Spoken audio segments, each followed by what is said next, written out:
Hello and welcome to the Daily Mill for Friday, the 12th of December 2025.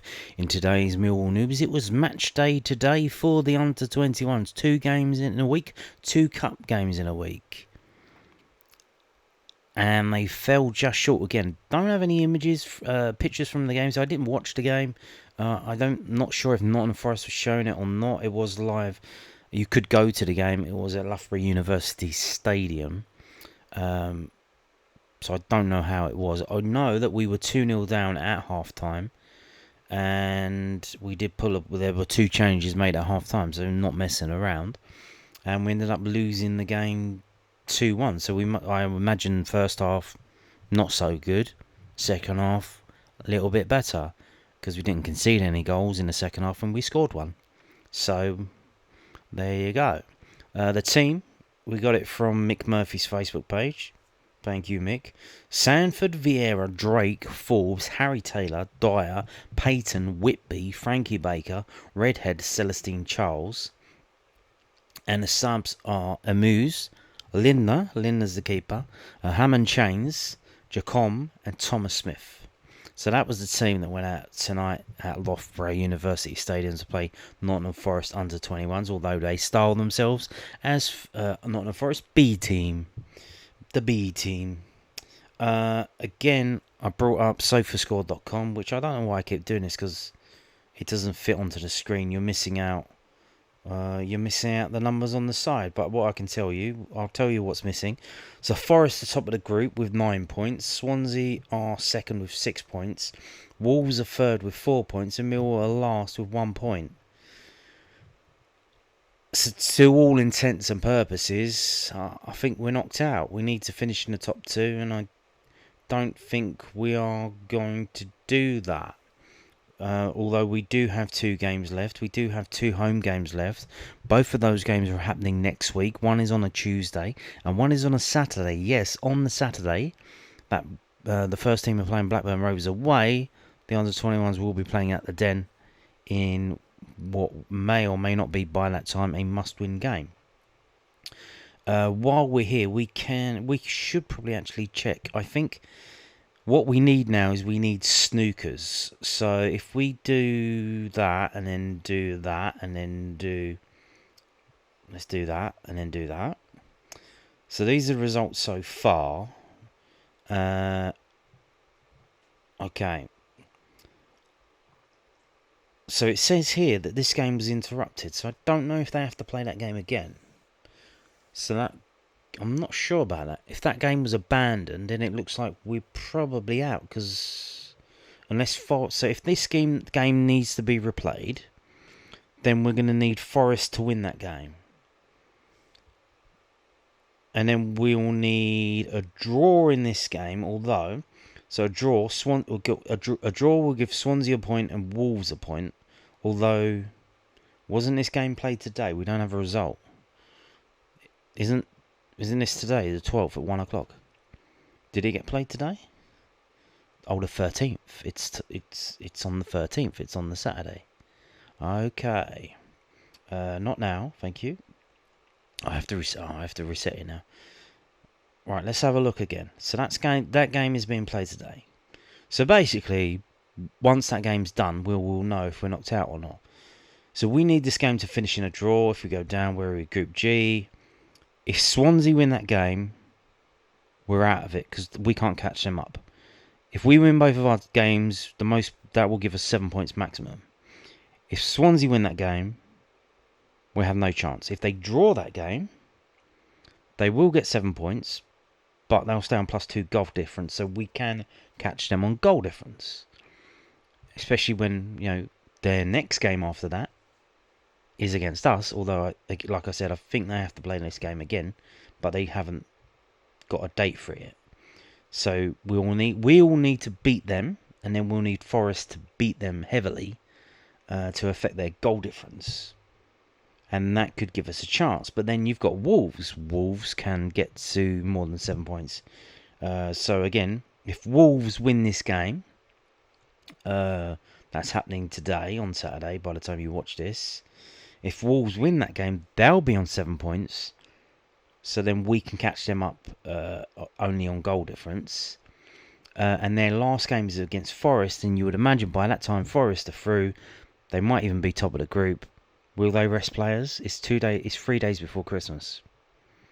Although, did they have a winter break? Maybe they might want to go out on a bang if they're going to be missing for 2 or 3 weeks. So we very much require snookers.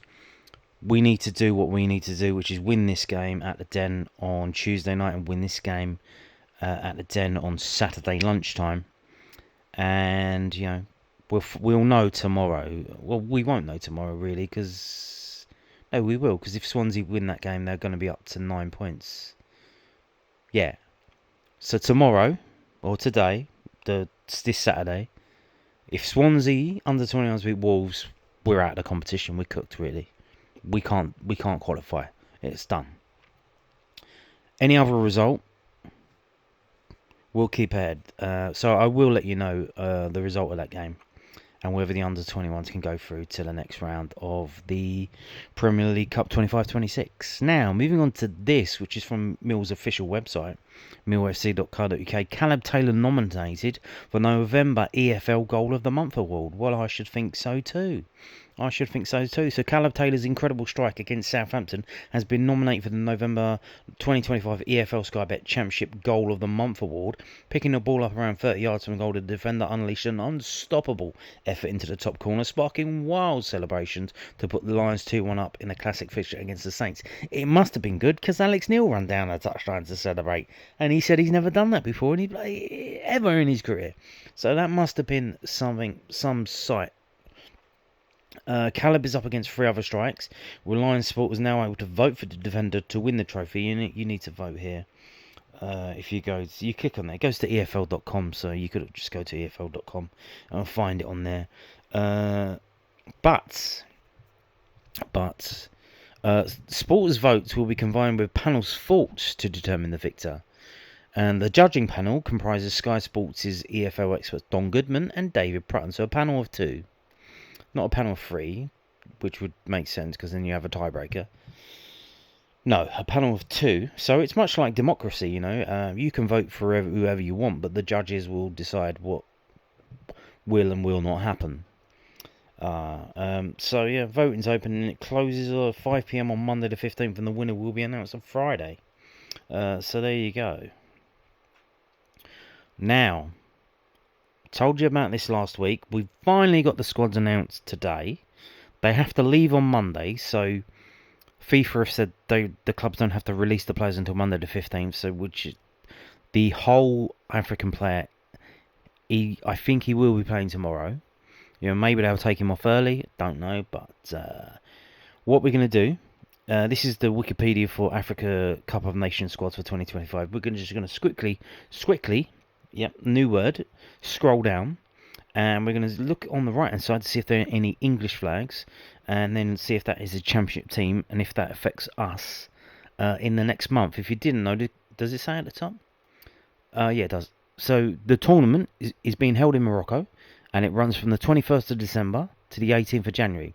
Although by the time we get to January, that's going to be the final, which is only going to involve 2 teams, and then the semi-final is obviously going to involve 4 teams. So the further we go into the knockout stages, obviously most of these players they'll be back with their clubs. So we go down and we look for the English. There's a Tottenham player. Okay, that's not Watford player. So Watford are going to be missing a player. I don't think we play them over this period. Man United, obviously that's not Championship. Sunderland, yeah, that's not Championship. Leicester City. So Leicester City will be missing a striker who seems to be quite good for his country. 21 goals in 48 games. Patson Daka. I believe that's Zambia. Swansea City, Manuel Benson. We do play Swansea on January the 4th, I believe. So that will be the knockout stage. So he may be back for that game.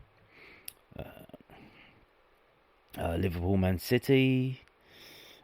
Queen's Park Rangers. So there's a defender missing for Queen's Park Rangers. We don't play them over that time. Burnley. Now, if this team does go far in the tournament, I think this is South Africa, he may be missing for the FA Cup game. Although we want to lose that game because we need to focus on the league, and we don't need extra games that players can get injured in when we're trying to finish second in the division. Flint Town United, Plymouth obviously League One. Sheffield Wednesday, they'll be missing a player, which I'm sure they could do without, but it is what it is. Luton and Reading in League One, Wolves in Premier League, Malden and Tiptree. Wow. Hull City, Nigerian defender. I think he's Semi Ajayi. I think he's going to be playing for them tomorrow. We'll see. Obviously, Birmingham City, we don't play them. Blackburn Rovers, though. Ryan Alebiosu, a defender for Blackburn Rovers, is going to be missing for Blackburn Rovers next week. Huzzah. Will the game go ahead? Will it get abandoned? If it does, he'll be able to play in a rearranged game. Fulham player there. Salford City, obviously that was League 2. Who else have we got? Obviously Rochdale, that's not a championship team. Another Sheffield Wednesday. Oh my God, poor old Sheffield Wednesday, missing 2 players. Well, that's something that's interesting. Maybe for the next month or so, might be worth betting against Sheffield Wednesday. Although I don't think you'll make much money. I imagine they might be going off odds on whoever's playing against them. Burnley, much again, the FA Cup game may be affected by that. Burton Albion, what's that? League 2, League 1. Going down, we're scrolling. No English players there. West Ham United, Burnley. So 3 Burnley players missing. Again, although, like I said, by the time we play them, it will be the semi-finals. So it's 3 Burnley players, but over 3 different teams. Another Watford player. We don't play them, over the next month. But, they are missing 2 players, so that might affect their results. Hopefully, Watford aren't playing any of our rivals for the promotion places. Wrexham player there, missing. Yep. Sunderland, Brentford, yada yada yada. Any more for any more? Stoke City, missing Junior Chamadu. Obviously, we don't play them in the next month. Any more? Doesn't look like it. Are we at the bottom yet? Nope. There's a Forest player. There's a Wolves player.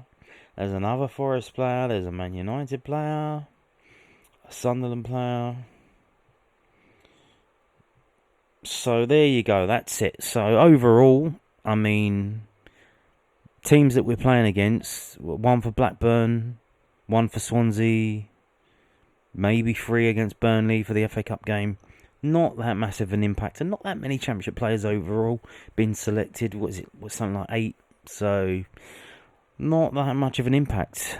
And like I said, it's quite unusual. I don't know why they're doing this. I think it might be because of the winter breaks that take place in other countries, that they played the tournament, because they used to have the tournament in like February, January to February, and for some reason they moved it December to January, which is just bizarre. But I think as well, I don't know if you're interested in watching it, I think Channel 4 have picked up the rights, so all the obviously don't know what channel that's, whether that's Channel 4, More 4, E4, or Film 4, whatever the fucking channels are called. Don't know where they're showing it, but apparently they do have the rights. Now, the rest of the video, enough of this nonsense. Let's start talking about Millwall Football Club and the game tomorrow. So this is from southernnews.co.uk. We're gonna need it. Alex Neil hoping fans can give depleted Millwall a lift in the Hull City clash. Yes, full voices, please. Make yourself heard. Alex Neil's hoping for a packed-out den as Millwall take on Hull City on Saturday, admitting his depleted side will need extra energy in their final game of a 3-match week. The Lions head into the match having picked up 4 points from 2 tricky away trips to Bristol and Derby in the past week. They scraped a 1-0 win over Bristol City and were denied a 4th consecutive win on Wednesday when Jake Cooper scored a late own goal against Derby County. The match finished 1-1. Well, I mean, you could say, well, they were denied a fourth consecutive win when Mihailo Ivanovic scored in an offside position. I mean, come on. Their recent run of form has them in third, 4 points off second place Middlesbrough. A remarkable achievement given their lengthy injury list. Oh my God, yes indeed. Mill travelled to Derby without 10 first-team players and with only one fit midfielder, Dan Kelly, one central midfielder, who has started just 3 championship games in his career. They return to London this weekend, looking to maintain their good form as the busy festive period looms. We've got a big game on Saturday at home now. Alex Neil said on Millwall TV after the draw at Pride Park. Hopefully, there's a big following, and we're going to need it because the lads are running empty, and we need to get them going again. And hopefully the fans will certainly give them that bit of extra energy. Yeah, man. I'll just give them Red Bull. I hear it gives you wings. Right, here we go. I think, here's the thing with Jake Cooper. This may or may not be correct, but I seem to have the impression that when he has a bad game, the game after, he makes up for it. He didn't have a bad game on Tuesday, he just had a bit of bad luck by putting the ball in his own net. But the other guy was, wrestling him like a sumo wrestler. So, it's not his fault, but I think he will take it on the chin and he'll want to respond accordingly. So it might be a big game for Jake. Hopefully he can get some of these attacking chances that he get. Maybe he can get a few on target instead of just heading them over. We'll see. We'll see. So this is from millfc.co.uk, Mill's official website. Mill will welcome Hull City to the Den in the Sky Bet Championship this Saturday. Kick-off at 3 p.m. The Lions are back on home turf following 2 away fixtures at Bristol City and Derby County that saw 4 points won. Lovely. With Alex Neil's side on a run of 6 home wins in 7 as the Tigers visit in the final home fixture before Christmas. Yes, indeed. The head coach will hope to have Zach Sturge back and available for selection after the left-back set out Wednesday's trip to Pride Park through illness. Can he play in the middle? But the squad should otherwise remain the same with... Deep breath for this. Derek Mazusako, Josh Coburn, Will Smallbone, Luke Condell, Casper Denoir, Massimo Luongo on the injured list. And Billy Mitchell and Lucas Jensen nearing returns to action. Billy Mitchell on the bench? Question mark. Oh, too soon? Too soon? Question mark. Millwall TV, overseas match pass. That's all good. It's not being shown around the world. There you go, Alex Neil. We need ya. We need ya, boys. We need the fans. So, talking of the fans, support information ahead of Millwall versus Hull City. Okay. Tickets for the fixture are still on sale, of course. Dockers Day. You may not know, it's Dockers Day.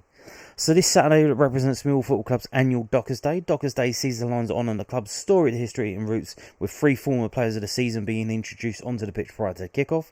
Stuart Nethercott, David Ford and Brighton Horn will enter the field around 2:45/2:50, so be sure to take your seats early. Yeah, the path that goes from Surrey Quays to the back of the ground is still closed. They were supposed to be doing some gas works or something, and they've just left it. It was supposed to be done by the end of the year, and now apparently it's going to be taken till beginning of February, which is a piss take, absolute piss take. So yeah, that's still going on. So there's the preview there. Right.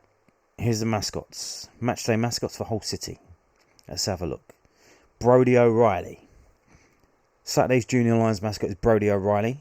Brodie's main hobby is playing football and his favourite player is Mihailo Ivanovic. He predicts a 4-0 win for the Lions this weekend. We hope you have a great day, Brodie. Just the one?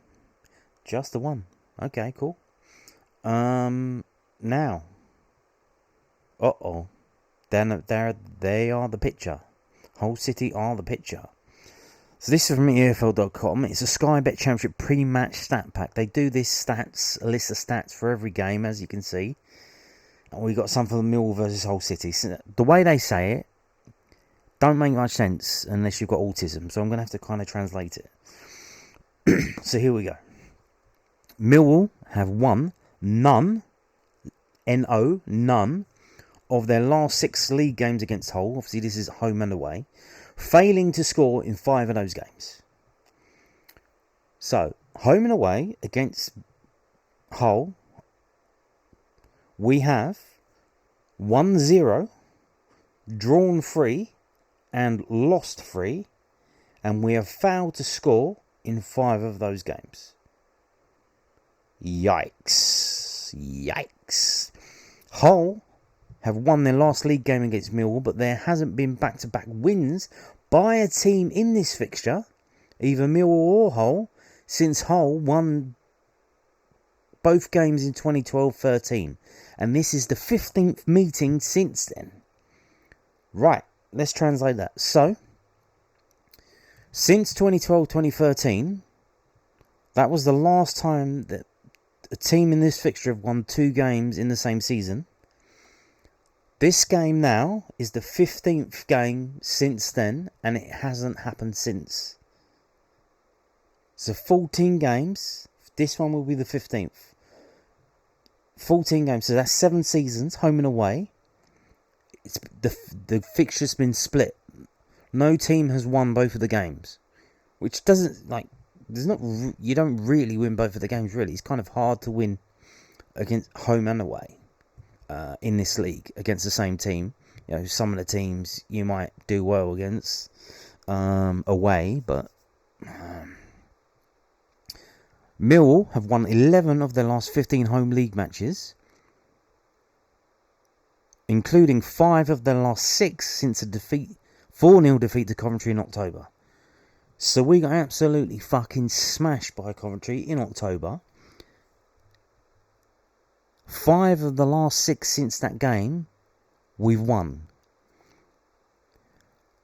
Overall, of our last 15 home games, we have won 11, drawn 1, and lost 3.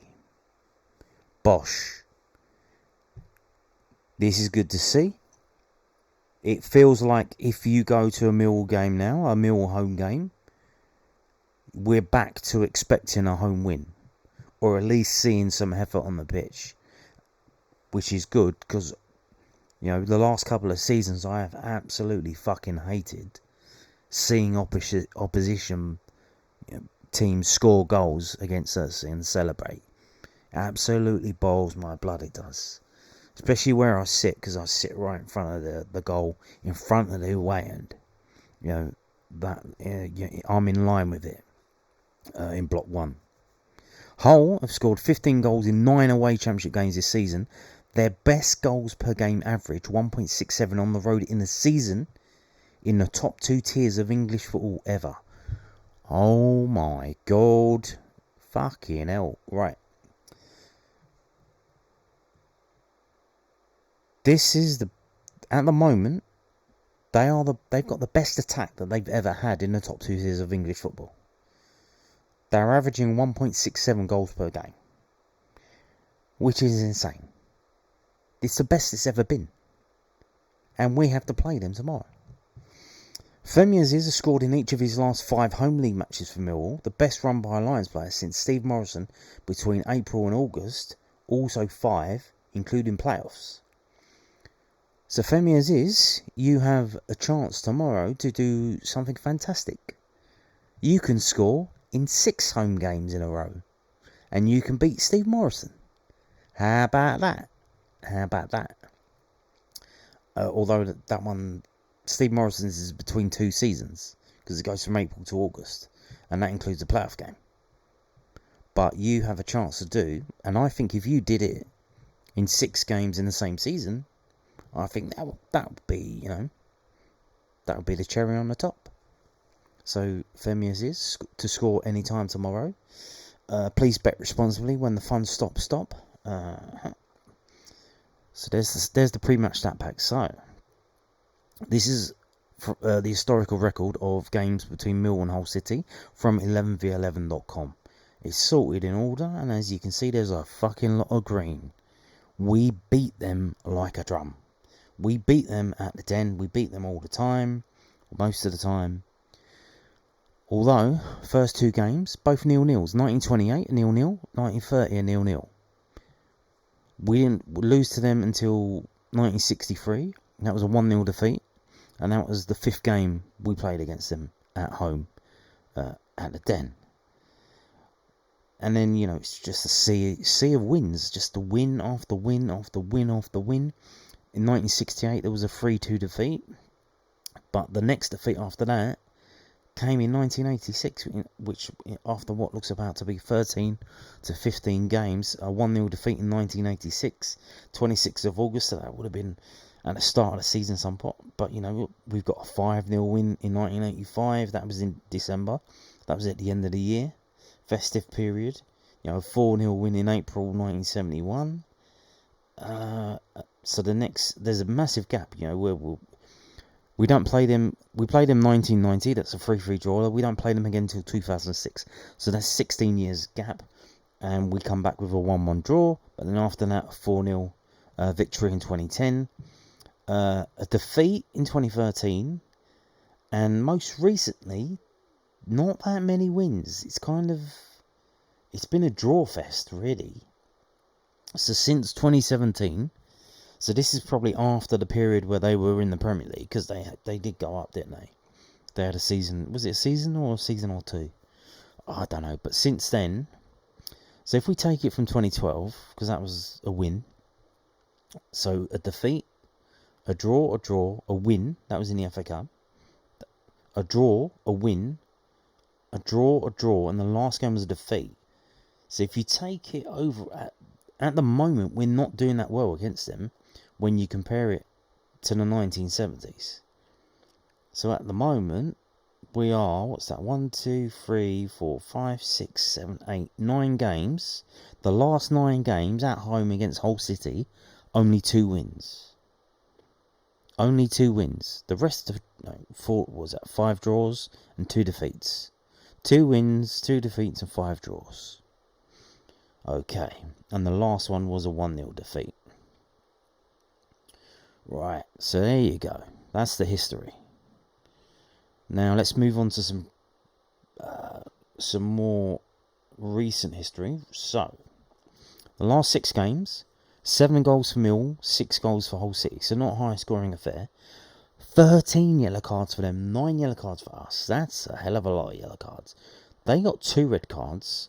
I think one of them was that old Estupian. That was in 2022 with the guy just what's his name? What's the guy who was on loan from Leeds for us, the defender? He went to Toulouse. I've forgotten his name. Cresswell. Yeah, he got elbowed, didn't he? So yeah. But you can see, so in this fixture, they've kept 1 clean sheet in the last 6. We've kept 2. And the clean sheet they kept was in a 0-0 draw. If we go down and see the table as it is at the moment, they're right behind us. They're right up our arse. If they win tomorrow, they'll jump up to 34 points. Now, we can only drop 2 places. One of those games, the Preston game, is an early kick-off, so we'll already know by the time we kick off if we've dropped a place. And I think Stoke play early as well, so we will know some of the situation. But they're 6th in the table. They are scoring goals for fun. They've got the best attack they've ever had in the top 2 divisions. At home, we're the 9th best team. Oh, so how is their away form? They're picking up points at home, not away. So they're very, very good at home, but average away. So they won 3, drawn 2, and lost 4 away games. Okay. That's cheered me up a little bit. Form. Here's the form at the moment. The last 6 games, we've won 3, drawn 2, lost 1. They haven't drawn. They've won 3, lost 3. Okay. Here you can see the last 6 home games for Millwall and the last 6 away games for Hull. Having said that their away form is so-so, if you look, you can see they've scored in all of their last 6 away games. They haven't failed to score. So the chances of keeping a clean sheet against them tomorrow? Good? Not good? If we do it, it'll be the first time a team's done it against them in a fair old while. But they can score. Although, their main striker, Joe Gelhardt, he missed the Wrexham game in midweek with a tight calf. Now, did they rest him for that game because they wanted him to be available for this game? So they might start him in this game. They may have just been resting him for that game. We'll have to see. And if you look at Hull's games here, they have only kept a clean sheet away once in these last 6 games, and that's against Norwich. But they do ship goals. They've conceded 2 against Watford. They conceded 2 against Birmingham. They conceded 2 against Derby, 3 against Queen's Park Rangers, and 1 against Stoke. So they can concede goals away from home. They do concede goals. So it seems to be their defence isn't very good away from home. They do concede goals, but they can score them. So they seem maybe they're playing. I don't know how they play. They play a more open style. They play attack, which opens them up at the back. They don't park the bus. They don't try any of that stuff. They just want to score goals, which is probably, again, is that coming from the chairman? Because they're very quick to fire the managers. So maybe he's like, well, make a show. Like, don't play boring football to win. Play attacking football to win. And if we win, we win. If we lose, we lose. At least we're attacking. Now, if you look at Mill's last 6 home games here, what you will notice is 4 clean sheets. The last game, I believe, was actually the first game in a while that we've won while we haven't kept a clean sheet. And I think it's the first game this season where we've won from a losing position. How about that? But yeah, scoring 3 goals as well. So we scored 3 goals against West Brom. Scored 3 goals against Southampton. So 2 against Stoke and 1 against Leicester, Preston and Sheffield Wednesday. But 4 clean sheets. I think if we keep a clean sheet tomorrow, we're winning the game. But like I said, doesn't look like that's going to be that easy. Here are the strengths and weaknesses for each team. Cool. Right. Match facts. Let's look on the right hand side for the match facts. Hull have kept a clean sheet in 5 of the last 6 matches against Millwall in all competitions. So that's home and away. Millwall have seen under 2.5 goals in 5 of the last 6 matches against Hull in all competitions. Yep. Hull are undefeated in the last 6 matches against Millwall in all competitions. It's got to end sometime, innit? It's got to end sometime. So let's have a look at the prediction. What do they actually think is going to happen after reading all of that stuff? So here we go. Like I said, their top scorer, their best player, 7.23 rating. Our injury list. Oh my goodness. Right. So 2 own goals from centre-backs Matt Clark and Jake Cooper ensured that the game between Derby and Millwall ended level on Wednesday night, sharing the spoils at Pride Park. Saturday's hosts have picked up 10 points in the last 12 available in the Championship heading into game week 21. Carl Joseph and Oliver McBurney scored to give Hull a 2-0 lead on Wednesday night as the Tigers ended Wrexham's 9-game unbeaten streak at the MKM Stadium. So that's Hull's ground. Sergei Jakirovic's side have struggled with consistency of late, winning 2 but losing 3 of their last 5 Championship fixtures. And if you look on the right, or they say, the score will be Millwall 1, Hull 0. And if you look on the right hand side, you can see Joe Gelhardt has scored 10 goals. He's up there with his top scorers in the division. Although Oliver McBurney, he scored 7. He's going to be a real handful. Whoever's going to have to deal with him, probably Jake Cooper. Yeah, you're going to have a job on your hands.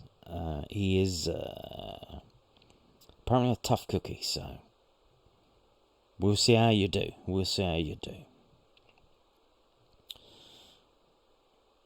So they reckon 1-0. Let's go to sportsmole.co.uk, who have done this write-up. I can't read it. I could, but, it's just going to be going over stuff that we've already seen. What I go to this website for is the prediction at the end, because I want more than one prediction. Because I want to see if there's a consensus. And no, there isn't. They say Millwall 2, Hull City 2. Saturday's game promises to be an exciting one, with both sides positive from recent results and keen to strengthen top 6 positions, yes. Hull City did not seem too badly hit by the loss of starman Gelhardt in midweek and should again show their attacking quality, while Millwall have the tools to punish the visitors' weak defence, yes. So we opt for a draw at the Den. I mean, they played Wrexham, I mean, come on.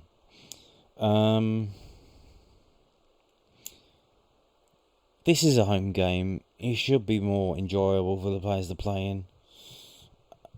There should be an atmosphere. It should give them a little bit of energy. Why not? And I'm going to say it's going to be Millwall 2, Hull City 1. And it would not surprise me, although I'm not predicting this, that the scorers would be Jake Cooper and Femi Aziz. So have a bit of that. And on that note, thank you for watching, and goodbye.